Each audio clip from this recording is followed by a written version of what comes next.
მოგესალმებით ჩვენს პოდკასტში. დღეს ვსაუბრობთ რობოტიკას და თანამედროვე ტექნოლოგიებზე. Როგორც ცვლიან ისინი ჩვენს ყოველდღიურ ცხოვრებას და რას უნდა ველოდოთ მომავალში. ჩვენს სტუმარს ვთხოვ მოკლედ გაგვეცნოს. მოგესალმებით, მიესალმები აუდიტორიას განდლის მოწვევისთვის. მე ვარ ტექნოლოგიების კვლევარი და მუშაობ რობოტიკისა და ხელოვნური ინტელექტის მიმართულებით. მოდით დავიწყოთ ძირითადი კითხვით. რას მოიცავს დღეს რობოტიკის ცნება? რობოტიკა არის მეცნიერებისა და ინჟინერიის დარგი, რომელიც სწავლობს რობოტების შექმნას, პროგრამირებასა და გამოყენებას. თანამედროვე რობოტები უკვე იყენებენ ხელოვნურ ინტელექტს, სენსორებსა და მონაცემთა ანალიზს, რაც მათ უფრო დამოუკიდებელს ხდის.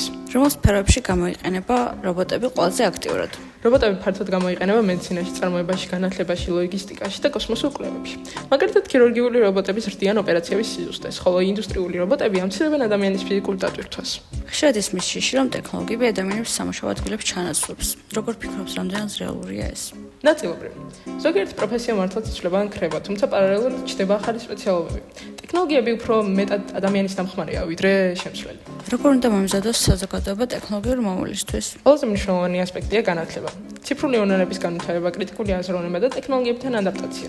ეს საშუალებას მოგცემს ტექნოლოგიები ჩვენ სასარგებლოდ გამოვიყენოთ. და ბოლოს, როგორ ხედავთ რობოტიკის მომავალს? მომავალში რობოტები უფრო ინტეგრირებული იქნებიან ყოველდღიურ ცხოვრებაში, სახლებში, სკოლებში და სამედიცინო დაწესებულებებში. თეორია მათი განვითარება ეთიკურ ჩაჩვევებში მოხდეს. დიდი მადლობა საინტერესო საუბრისთვის. იმედი გვაქვს ჩვენი მსმენელები დღეს ბევრ ახალ ინფორმაციას მიიღებენ. მადლობა მოწვევისთვის.